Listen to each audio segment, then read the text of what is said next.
Fala pessoal, estamos aqui em mais um vídeo do Esperança Nerd, depois de mais de um ano, né, sem ter nada. Estamos aqui no especial de Natal. Temos um convidado, né, pessoa ilustre na bolha do Twitter, Ródica. Fala aí, Ródica, primeira vez no canal, né? Boa noite, meus camaradas. Então, pessoal,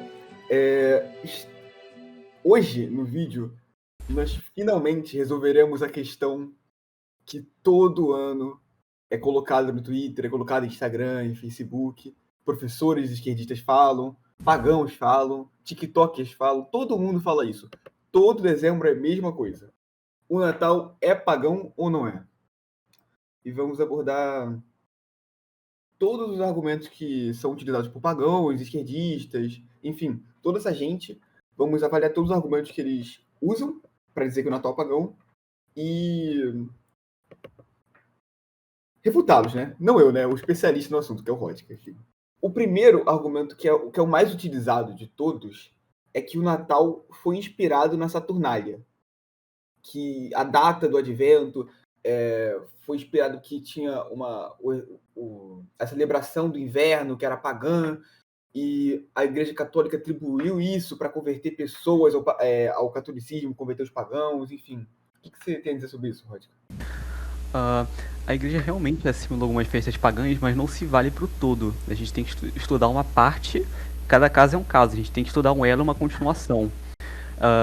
A questão da Saturnália é um pouco complexa, porque ao mesmo tempo que ela pode ter exercido uma influência parcial, por exemplo, o uso de velas, isso pode ter muito a ver mais com as condições daquela época, já que a Saturnália era no inverno.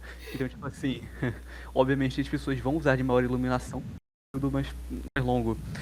Mas o que liga a Saturnália muito, que alguns historiadores pressupõem uma apropriação, são geralmente alguns fatores, como eles, por exemplo, que são anacrônicos. Eles falam, por exemplo, que assim como no Natal a Saturnália, havia uma troca de presentes enorme. Só que eles ignoram que a troca de presentes no cristianismo, especificamente no Natal, só aparece mais de um milênio depois, lá para 1600, como uma simulação protestante das festas de São Nicolau. As festas de São Nicolau que envolviam a troca de presentes e o Ano Novo. E isso tem muito a ver com uma tradição cultural, especulo eu, propriamente romana, né? Porque, por exemplo, a Saturnália ela continuou sendo celebrada durante Roma até sua queda. Existe um calendário do século V de um autor chamado Polemicilves, ele fala que em 17 de dezembro, no antigo templo de Saturno, tinha uma festa chamada Feria Servorum, que era Festival dos Escravos, do mesmo dia que Saturnália começava. Outra coisa que eu vejo também as pessoas comentarem, não sei se estou confundindo, mas é que o período da Saturnália, a data que era comemorada é parecida com a data do Natal, que é perto do dia 25 de dezembro, ou também é do dia 25 de dezembro, enfim. Bom, só em dois reinados específicos, se eu não me engano, segundo o Macróbio e segundo o Cassius Dio, acho que, tipo assim, no final do período republicano de Roma e numa partezinha do período imperial, a Saturnália ela foi alongada para durar uma semana. Então, tipo assim, era do dia 17 até o dia 23. Só que isso variava bastante. Alguns imperadores, se eu não me engano, como Augusto, eles encurtaram a data, aumentaram, como pro dia 17 a 19, ou pro dia 17 a dia 20. Mas na época em que o Natal foi comemorado pela primeira vez, ela acabava no dia 21. É de fato uma similaridade cronológica, mas proximidade não prova necessariamente nada. A escolha da data do Natal, ela coincide propriamente com o solstício de inverno romano. Isso não tem a ver com a progressão da Saturnália, isso tem a ver com cálculos cronológicos cristãos que enfatizavam a importância do equinócio invernal como criação do mundo, como morte de Cristo e também como sua data de concepção. E o caso do Sol Invictus é parecido com as acusações que fazem do Sol Invictus do Natal ser inspirado no Sol Invictus são as mesmas que fazem sobre a Saturnália? Bom, não. O caso do Sol Invictus é porque a Saturnália eles pegam semelhanças que só fazem sentido se você pular a história, que são anacrônicas, como eu falei, né? Então, por exemplo, tem banquete no Natal. Eles sacrificavam pessoas e faziam um banquete na Saturnália. Não tem quase nenhuma coisa a ver, né? Talvez isso fosse uma inspiração, mas esses banquetes só aparecem depois no medieval. Enfim, sobre o Sol Invictus, realmente, se você for olhar um cronógrafo de 354 depois de Cristo, que foi feito por um compilador cristão chamado Filocalos, ele fala que tem um Natalis Invicti em 25 de dezembro. Mas o problema é que a datação desse calendário é posterior ao registro mais antigo da celebração do Natal, que é de 336 depois de Cristo. Sim. Foi muito pensado, por exemplo, no século XIX, por influência de um autor Não, protestante. peraí. Antes, explica pro pessoal que tá assistindo o que é o Sol Invictus. Sol Invictus, ele é tipo um deus sol, nesse caso um deus sol imperial de Roma, que é um deus que assumia um de caráter militar. Se era pensado antigamente que esse deus, ele seria, pelo seu epíteto Invictus, ele seria, por exemplo, um deus que foi importado da Síria. Existia um deus antigo na República Romana chamado Sol Indígenas, que era de um panteão chamado de Indigetes. E alguns autores achavam que por Roma estar decaindo, né, ela estar adotando um monoteísmo, ela resolveu abandonar sua tradição para pegar deuses orientais, como por exemplo se era pensado com Mitra, que também é pensado, né, como um inspirador do Natal, mas isso é outra história. Enfim, é um deus nativo romano, apesar de pensarem ao contrário. Ele foi levado como senhor do Império Romano, pelo menos segundo uma única moeda, né, por Aureliano, como senhor e deus do Império Romano. Mas provavelmente a festa do aniversário do Sol Invicto só aparece no século IV mesmo, Aureliano do século III. Eu vou explicar isso depois.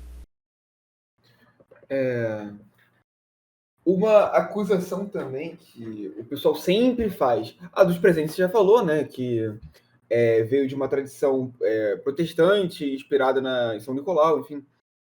Mas outra coisa também, não sobre as datas, mas sim sobre a celebração do Natal, é dizer que a árvore de Natal é pagã, né?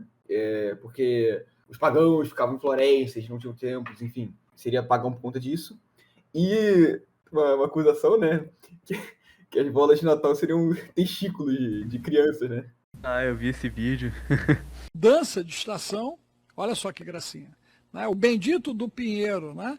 Que era onde Semiramis ia lá e pendurava os testículos de bebês, que são as bolinhas que colocam nas árvorezinhas em dezembro. Caralho, que loucura. Rapaz, vocês não sabiam disso? Meu Deus! Rapaz, onde é que vocês estão vivendo, cara? Onde é que vocês estão vivendo, cara? Não. Mas enfim, e sobre a árvore? Bom, a árvore, existem 4 países, né, que a gente, quer dizer, hoje são países, mas reinos que são proponentes como origem, né, dessas árvores. São 2 do Báltico, a Letônia, por um grupo de, se não me engano, de guildas de mercadores chamados Blackheads, né, cabeças pretas, que faziam isso. E uma parte mais antiga, né, na Estônia, de 1400 e pouco, 1440, eu acho, que menciona na cidade de Tallinn uma árvore decorativa celebrada na prefeitura. Porém, outra região, né, na Alsácia, que fica tipo que na parte da Alemanha, né, que antigamente da Alemanha, se não me engano, hoje da França, no Alto Reno, e também, por exemplo, em Estrasburgo, existem relatos, por exemplo, de pessoas proibindo que cristãos fossem pegar, né, fossem até florestas próximas para lenharem pinheiros e colocarem como festa, como decoramento festivo. Isso surge num contexto bem distante, por exemplo, do paganismo nórdico. Eles falam muito que vem do Yule. E de fato você encontra, por exemplo, bosques sagrados, né? O uso de árvores para fogueiras, ou até tipo o uso de árvores para esculpir ídolos, como por exemplo representações de Odin e não sei o que. Você encontra isso no relato de cronistas cristãos germânicos, como Adão de Bremen. Aí você encontra o Henskildad Snow e até as poéticas falando tipo de, por exemplo, da árvore como símbolo da vida. Só que, poxa, é um contexto completamente diferente, né? O paganismo nórdico, ele não era tão influente assim no mundo, por exemplo, no mundo germânico ocidental, apesar de eles herdarem, por exemplo, termos e concepções e até alguns deuses, como os Vanirius Aesir. Só que, por exemplo, essa prática não tem continuidade anterior, ela só aparece no século XV na França e na Alemanha renascentista e nos países bálticos. A prática de usar a árvore como símbolo do Natal, né? Nesse caso como símbolo do Natal, mas tipo, como uma festa no inverno. O Yule certamente envolvia árvore, mas tipo, o que a gente tem de relato é o quê? São Bonifácio falando, por exemplo, de frísios, ou de vândalos, ou de saxões, a gente não sabe com certeza, que no início do ano, né, em janeiro, perto da igreja de São Pedro, por exemplo, eles pegavam árvores para fazer tipo um fogo sagrado, né? Uma fogueira sagrada que eles compartilhavam entre si. E entoavam canções e não sei o que. Mas você veja, a gente tá falando de uma árvore decorada, isso não aparece nos registros nórdicos ou nos registros germânicos. Só uma árvore que você incendeia. Pode até. Mas, sim, Fala. por mais que não tenha origem pagã, sabe-se qual é a origem da árvore de Natal? Então, existe um caso de um autor chamado. Não me lembro o nome dele, mas o nome do livro eu lembro de cabeça. É Inventing the Christmas Tree. Ele traz algum paralelo com algumas religiões pagãs, mas ele fala que parece que ela surgiu ad nihilo, do nada. Parece que simplesmente foram cristãos germânicos que tinham uma prática estranha de cortar árvores na época do inverno, especialmente na véspera do Natal. E também tem outra teoria, né, segundo uma autora chamada Tania Gulevich, de que existiam peças de mistério teatrais. O que elas eram? Bom, a parte do medievo era analfabeto, eles não sabiam ler nem escrever. Então, como eles ensinavam por exemplo os mistérios de Cristo? Por exemplo, igrejas com representações de Cristo crucificado, os eventos da Bíblia, etc. Só que outro modo também eram por peças teatrais. E no Natal medieval, especialmente na França e na Alemanha, existiam peças de mistérios que encenavam Adão e Eva em véspera de Natal. E representando a árvore do paraíso nessa época tão rigorosa do inverno, eles pegavam justamente os pinheiros que ficavam que eram perennifólios, né, que estavam sempre para cima durante uma época tão rigorosa. Então eles guardavam isso como época do inverno. Provavelmente veio daí, ou veio simplesmente de uma prática de adornar elas. Sim, sim.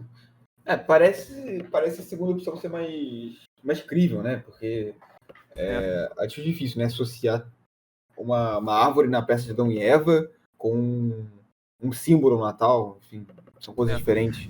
Bom, mas de fato não tem nem sentido, né? Ser uma influência pagã, né? A árvore de Natal. Olha, até tem sentido, só que se você for ver o elo disso, é um elo muito fraco, é um elo muito especulativo, é muito mais um eu acho ou um.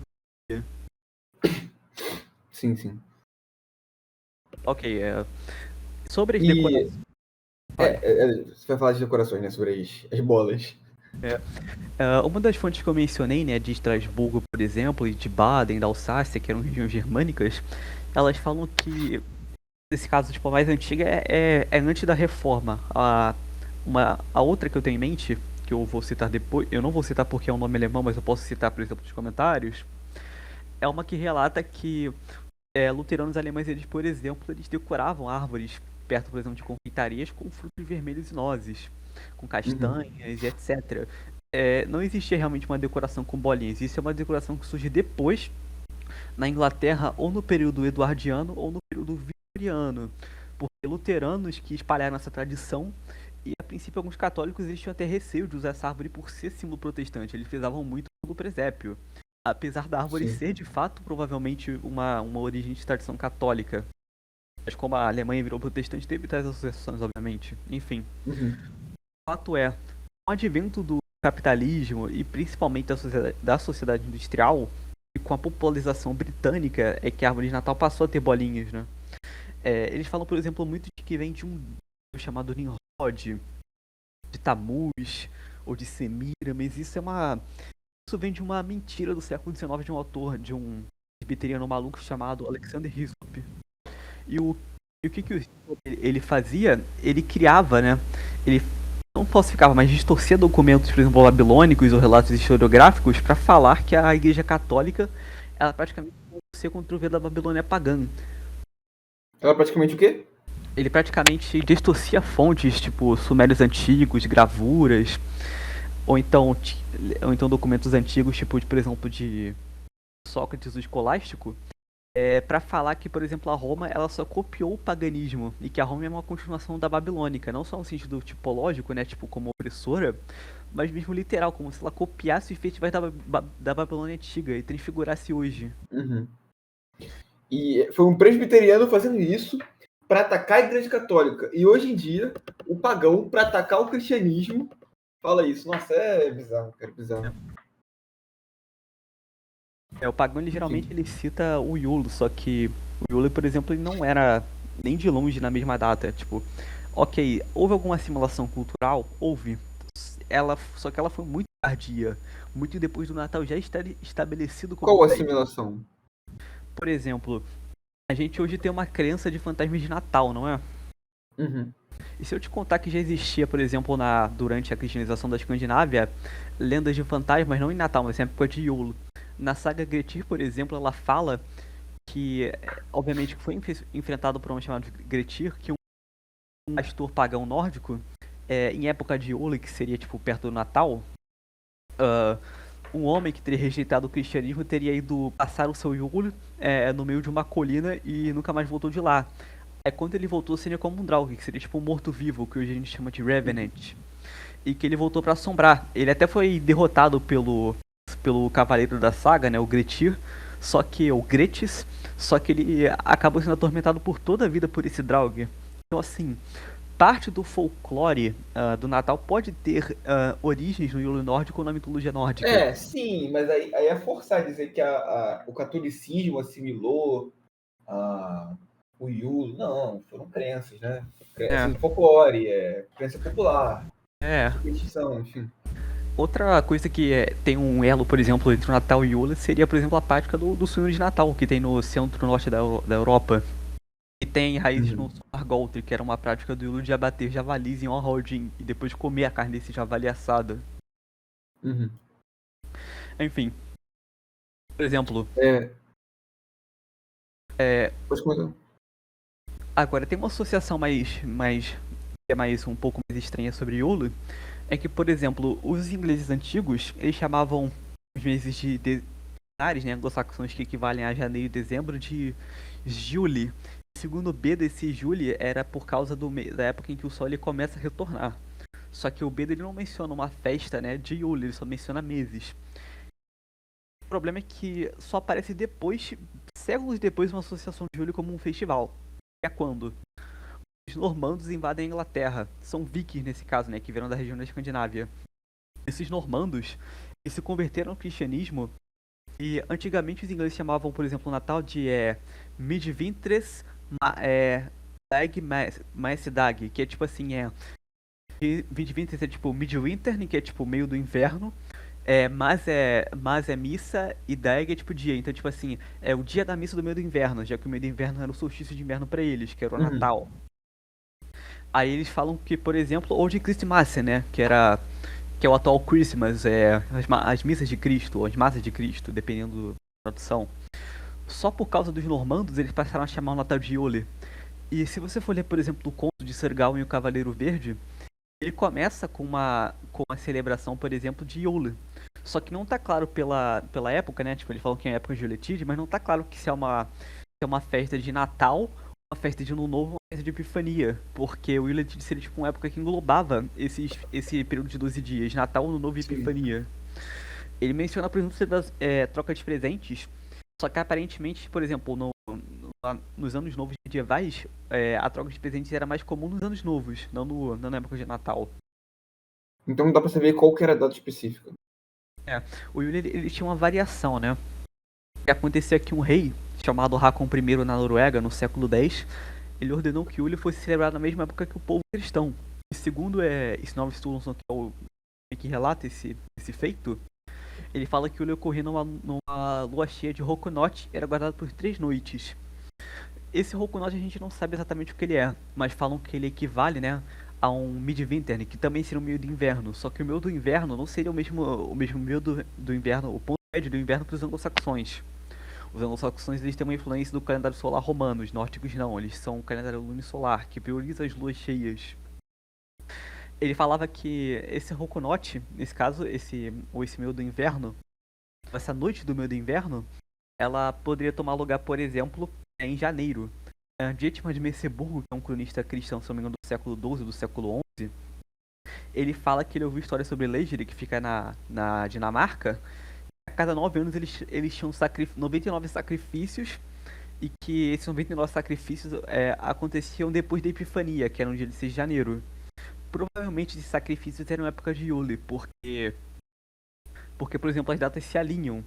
E existe uma pedra única, né, na Suécia, ela menciona, por exemplo, um número de múltiplos de 9 em sacrifícios, como gansos, cavalos e cães, se eu não me engano. Então, assim, provavelmente o Yule era numa lua cheia, seguindo uma lua nova que seguia o solstício de inverno, e não a festa de solstício. A própria ideia de achar que Yule era uma festa de solstício é uma noção cristã para adaptar os povos nórdicos ao cristianismo. Entendi. É. É uma boa explicação, cara. Bom, agora, acho que depois desse vídeo, né, o pessoal não vai mais ter tanta dúvida. Se bem que você tem até suas threads, né? Que você sempre debate com o pessoal no Twitter. Algumas até viralizam, né? Mas infelizmente o pessoal não gosta de argumentos sérios. Só gosta de acusações infundadas que chamam atenção, né? Chama muita atenção você falar que não é Topagão. Alguns, por exemplo, eu ia comentar ainda sobre o Yule, na verdade, indiretamente, né? Alguns falam que, por exemplo, a árvore de Natal veio de São Bonifácio, que São Bonifácio ele cortou o carvalho de Donar, que é mencionado. Sim, já ouvi falar disso. Bom, isso também é uma invenção de um presbiteriano, só que um presbiteriano da Holanda do século XIX, chamado Henrik van Dyck. Mas por que seria negativo isso? Não, isso não é negativo, só que tipo assim, isso é mais uma tradição do que uma tradição tardia e protestante do que propriamente uma tradição católica ou continuada, né? Sim. Ele não falou pra criticar a Igreja Católica, ele só inventou uma coisa, né? Ele só ele fez uma ficção que foi levada depois como verdade, igual aquele Código da Vinci. Nossa, pior é o pessoal que leva Lucy a sério, né? Aquilo de 10% do cérebro. Mas tem muita gente que usa 10% do cérebro, cara. Alguma outra dúvida?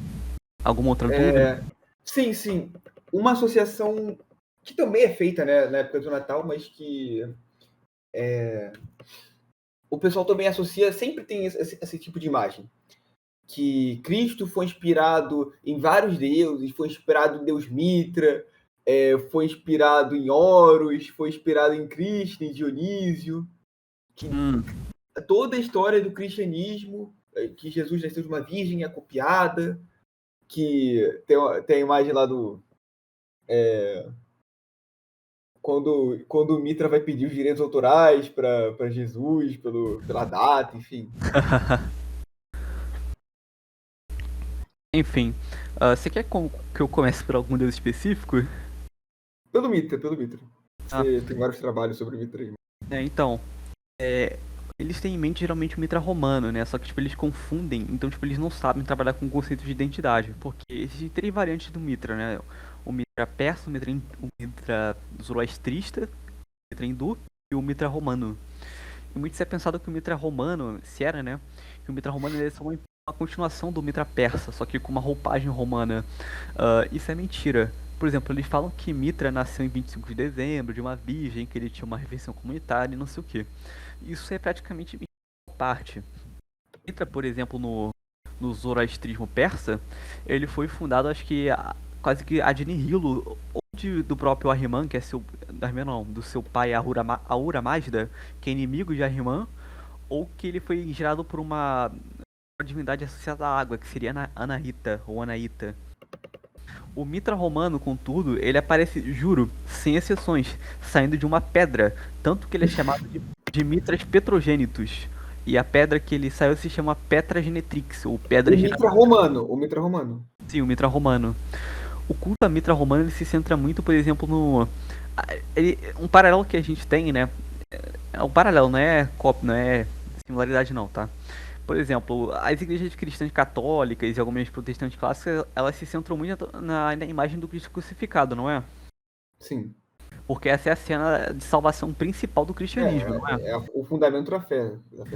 Sob a mesma lógica, os mitraístas eles têm muita imagem de Mitra matando o touro enquanto olha para cima.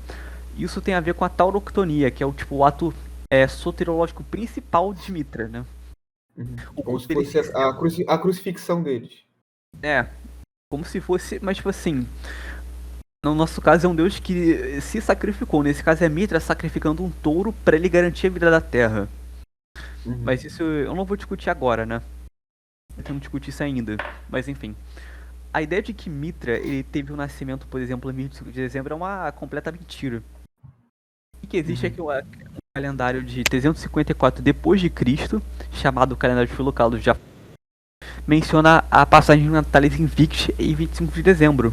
Mas veja, o culto mitraico era um culto de mistérios. Esse calendário é do século IV depois de Cristo. Não tem nada a ver. Esse Natalis Invicti, ele se refere ao deus Aureliano, deus público Sol Invictus. E Mitra era um deus de mistérios. Existem alguns relevos, né? Alguns relevos chamando Mitras de Mitra, Sol Invictus Mitras ou Mitras Sol Invictus. Mas nesses relevos, Mitras e Sol Invictus aparecem como divindades distintas. Como que distintas? Não deu pra escutar. Como divindades distintas, né? Como deuses distintos, apesar de ambos serem aspectos solares, né? É como se Mitra ele representasse nessa dualidade um Oriente, né? E Sol fosse o Ocidente. Mas o culto simbólico ainda tem o culto mitraico tem uma interpretação bem ambivalente, mas enfim. O ponto é, Franz Cumont, que foi o primeiro estudioso do culto a Mitra, ele comparou esse calendário e achou que os mitraístas, como eles fossem zoroastristas persas, eles estariam celebrando o festival deles, né, de Mergan, a uma festa já associada a uma festa tradicional romana, nesse caso com Natalis Invicti. E portanto o Mitra teria um nascimento em 25 de dezembro. Mas isso é uma completa mentira. É só uma conjectura e o pressuposto principal dele para isso é mentira. Os mitraístas não são zoroastristas. Tanto que o culto mitraico contradiz o culto avestano. Por exemplo, o ato de Mitra de matar um touro é um sacrifício que garante a fertilidade da terra. Ele é um touro cósmico. Nesse caso, a constelação de touro, né? Enquanto no zoroastrismo, o ato de matar um touro não é um ato de salvação. É um ato de provocação. Quem mata um touro, né? É Ahriman, que é o inimigo de Ahura Mazda, do pai de Mitra. Isso é um ato malévolo. O Franz Cumont não sabia explicar isso. Tanto que as teorias dele foram derrubadas em 71 depois de Cristo. Uma especulação que usam, por exemplo, para que Mitra tenha nascido em 25 de dezembro, outra, né? É que existe uma doutrina, por exemplo, chamada Gênese e Apogênese. Só que o problema é que essa Gênese e Apogênese, ela não fala sobre o aniversário de Mitra. O que ela fala é que nos signos de Capricórnio e Câncer seriam portais zodiacais que seriam essenciais para o ciclo das almas no mundo. Nesse caso, o símbolo de Câncer, ele garante a Gênese, né, que é a descida das almas à Terra, e a Apogênese, a subida das almas para além das esferas celestes. Mas no geral não existe qualquer documentação de Mitra. Isso é baseado num calendário festivo público ao deus Aureliano, não um deus esotérico. E mesmo se fosse, vocês reparem que esse calendário é muito posterior à data que os cristãos guardavam o Natal. Uhum. E tem uma imagem também que está aberta, que eu até enviei para o senhor, que diz que Mitra nasceu de uma virgem, você falou que não é, né? Nasceu de uma pedra, que ele teve 12 discípulos, que ele foi crucificado, que ele ressuscitou o terceiro dia. Isso é verdade? Fora essa questão, como é que eu falo? Mitra, por exemplo, ele não tinha 12 discípulos, ele tinha alguns seguidores, mas não se sabe o número de seguidores, igual Jesus, né? Mas no Mitra, ele tinha, tipo, 2 companheiros, tipo, ajudantes, não era tipo, discípulo, né? Ele não tinha nada pra aprender, só tinha que obedecer. Chamados Cautes e Qualtópates.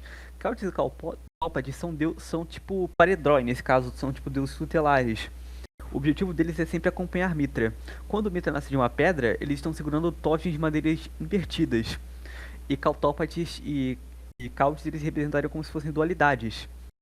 É até uma teoria de que o Mitreu, com Mitra sacrificando o touro rodeado de Qualtópates e Cautes, seria tipo uma representação de um dia, né? Porque, por exemplo, Qualtópates, Cautes está com a tocha levantada, Mitra está matando um touro, e Qualtópates está com a tocha abaixada, como se fosse, tipo assim, o sol nascente, Mitra sendo o sol ao meio-dia. E Mitra sendo o sol ao meio-dia, ou o sol na constelação de Leão, já que Leão mata o touro na astrologia, e o Leão é a casa zodiacal, é a representação máxima do sol. Tanto que existe um deus de cabeça de leão no culto mitraico, mas eu vou falar isso depois, né? Outro tópico, enfim. O foco ele só tinha 12 seguidores. Alguns falam que, por ele ser um deus astrológico, esses 12 seriam os 12 astros do zodíaco, mas isso não 12 faz não, sentido, né? 2 seguidores. Não, eu tô falando que, tipo assim, eles sugerem que esses 12 seguidores seriam os astros do zodíaco, né? Os signos do zodíaco. Só que isso é uma interpretação meio arbitrária, né? Porque só aparecem poucos signos dos zodíacos. E o próprio signo do zodíaco que aparece, né? Tipo, o touro, ele é o sacrifício, ele não é um seguidor de Mitra. Sim. Uma interpretação meio arbitrária, pra falar o mínimo. Agora, que ele foi morto e ressuscitou, isso é mentira. Mitra, ele é por definição imortal.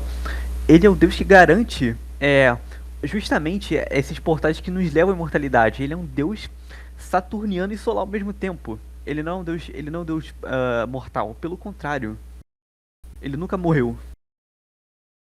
Não, mas também podemos falar que Cristo não morreu, Cristo é imortal, que Deus é imortal. Não, Ele sim, sim. não tem nada que indique que ele tenha morrido. Não tem nada que indique que. Tipo assim, eu tô falando, tipo assim, não tem nada que indique que ele tenha passado por um martírio, sofrido uma morte, alguma coisa assim. Mas Uma isso, falsa morte. essa narrativa de que ele foi crucificado, morreu, ressuscitou o terceiro dia, Não, não.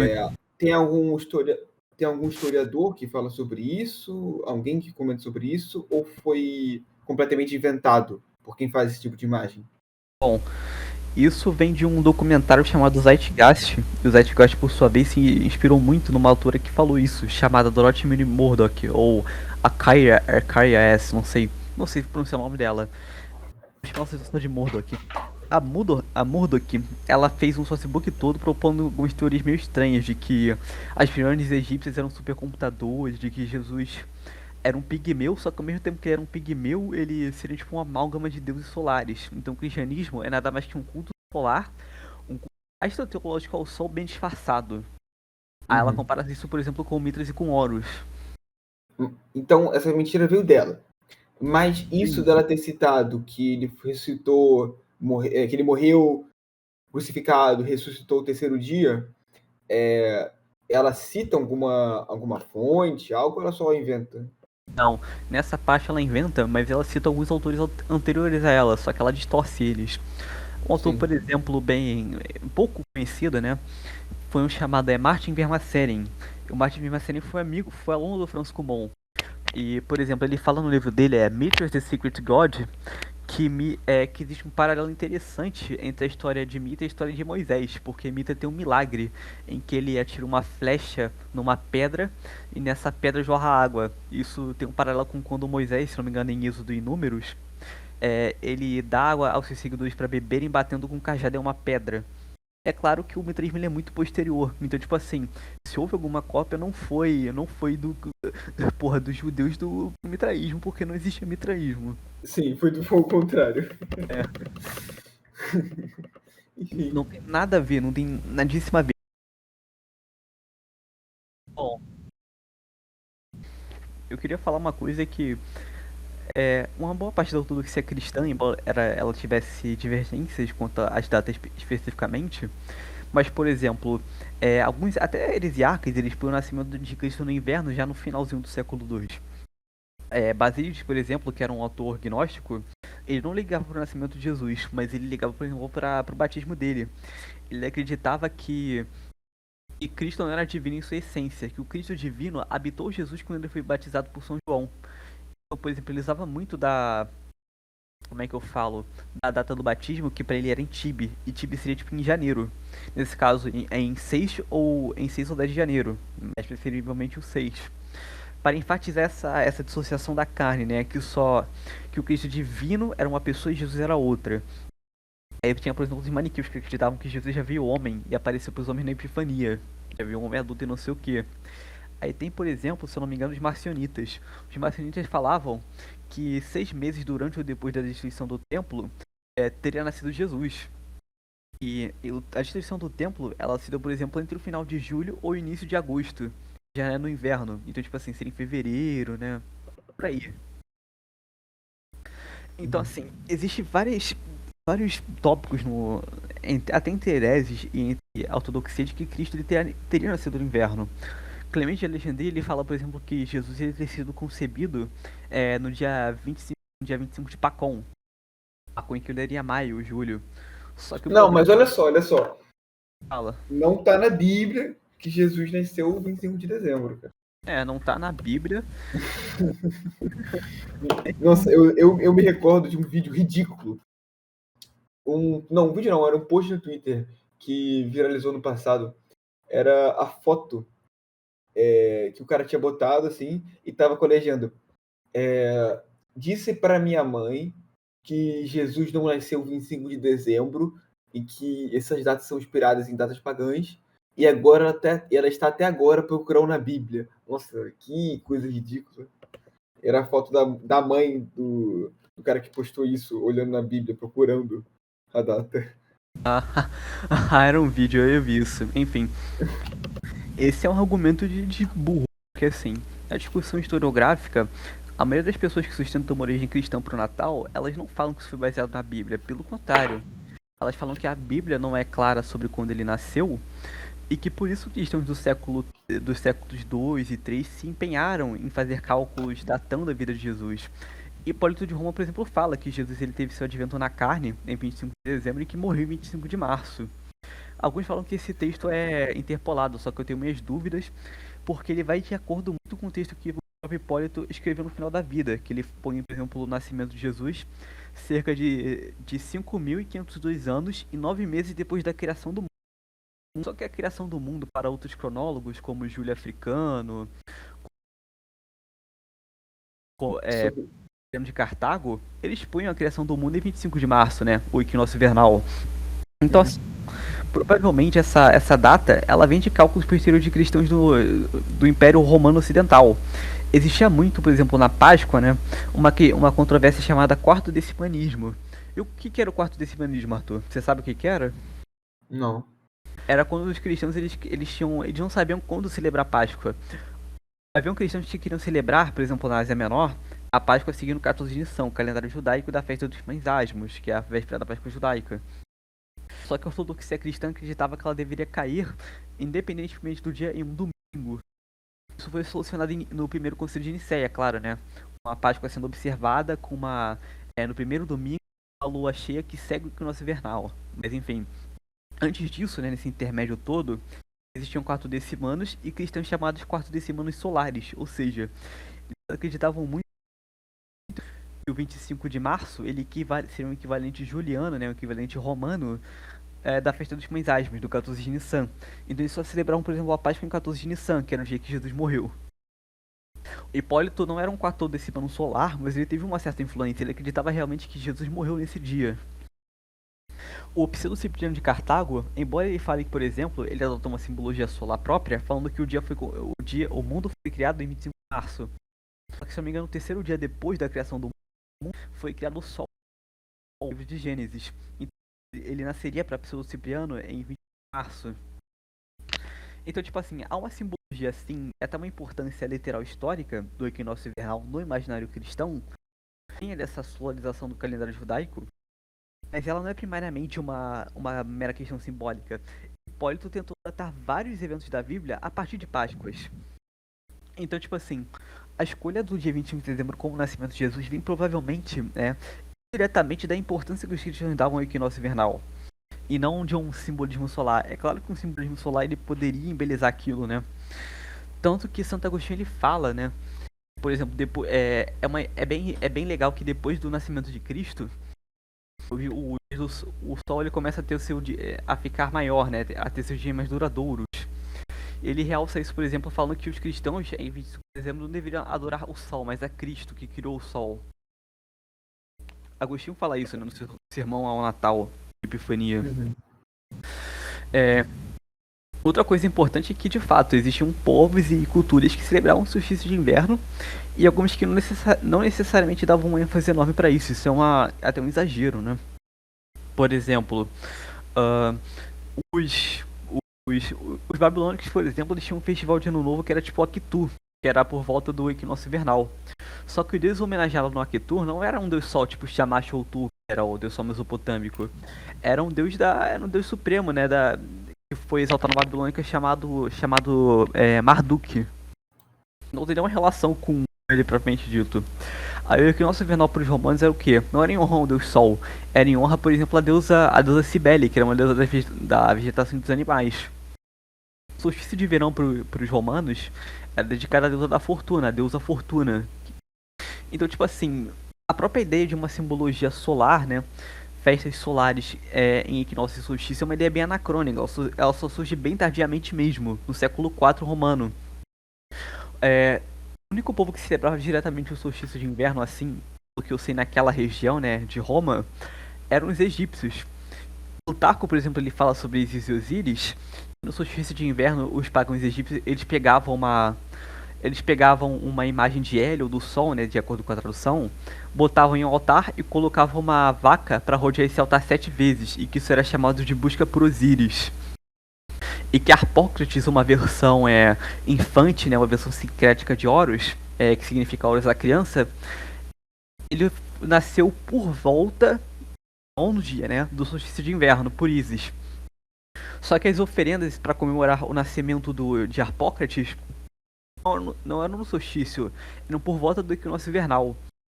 Você já vê uma relação bem profunda entre solstício de inverno e equinócio invernal.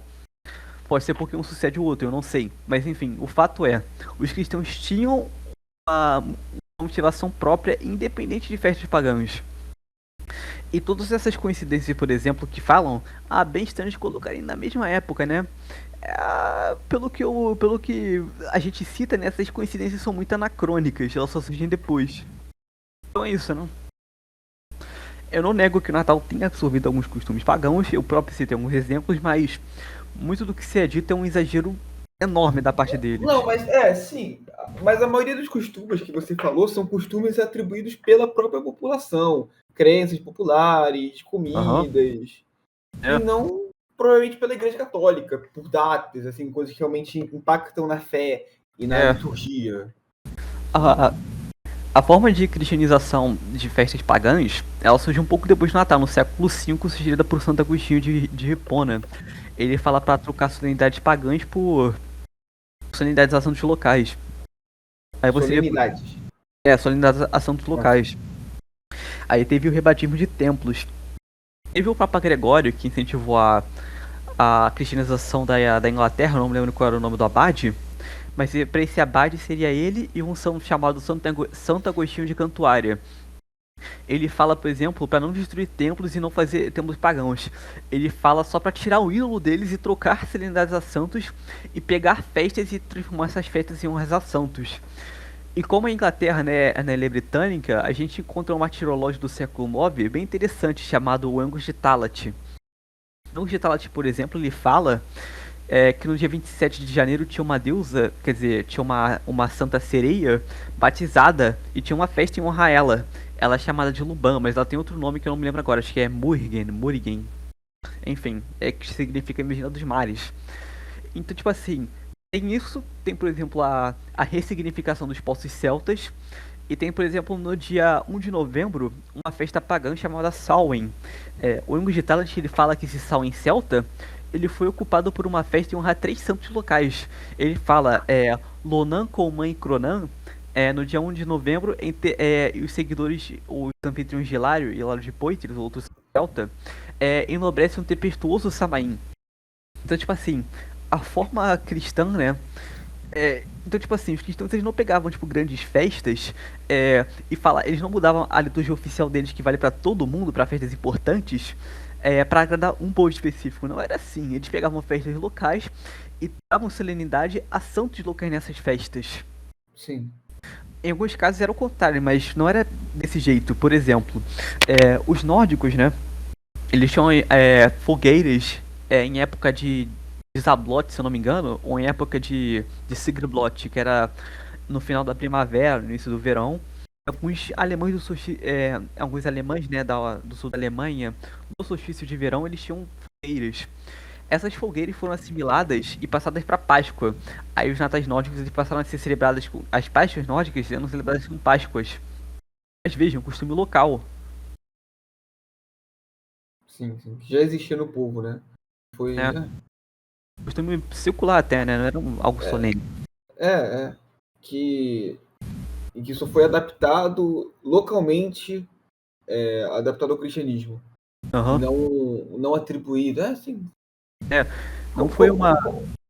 Como eu comentei com você, esse tipo de acusação, o catolicismo, o cristianismo é uma religião com influências pagãs. Eu já vi gente até comentando a Trindade. Comentaram com isso na minha faculdade. Um garoto, eu estava debatendo com ele na minha faculdade. Ele falou que a Santíssima Trindade era politeísmo. Então, esse tipo de acusação, eu acredito que começou a ser feita só para chocar. Por exemplo, esse tipo de grupo de ateísmo, de ateu, assim, em Orkut, Facebook, só para chocar. Mas isso teve uma exposição por tanto tempo que se tornou uma verdade. Porque esse tipo de... Você vê essas imagens, são imagens que é 2000, 2010, 2008, são imagens muito antigas. E essa longa exposição, esse tipo de informação na cabeça das pessoas, acaba que vira tipo uma verdade. E aí você vê professor comentando isso, gente ali dando como se fosse algo verdadeiro. Enfim. Apesar da tese do Natal ser pagã ela ter uma relevância acadêmica entre historiadores, ela também já é amplamente questionada, né, por outros historiadores que propõem uma teoria chamada teoria do cálculo, que é o que eu acredito e eu argumentei contigo agora há pouco. Uhum. Então, tipo assim, eles pegam muito, eles inflam uma posição acadêmica geralmente desatualizada. Sim, sim. Então, tipo assim, às vezes não é completamente só pra chocar, às vezes é pra chocar, mas é tipo assim, com uma coisa que tem um fundinho de verdade que eles misturam com mentira, pra parecer que é verdade. Mas ainda assim, por exemplo, você citar que Mitra foi crucificado e ressuscitou 3 dias depois, é assim, absurdo. É só pra chocar. Isso é uma idiotice. Eles propõem, por exemplo, que que o Evangelho de João, que a própria Eucaristia, ela teria a ver com as bacantes, com do vinho em homenagem a Dioniso ou de Mitra, né? Mas Mitra nem usava vinhos, eles bebiam água, pão e água. Sim, sim. Enfim, algum outro comentário, senhor Ródica? Eu gostaria de desejar um Feliz Natal, né? E que busquem leituras historiográficas mais atualizadas sobre o assunto. Especialmente Steven Heisman e Philip Notheft. Feliz Natal a todos. Então é Natal, um dia cristão, nasceu Jesus Cristo e não foi Mitra. Salve, pessoal. Um bom Natal para todos vocês e salve Maria.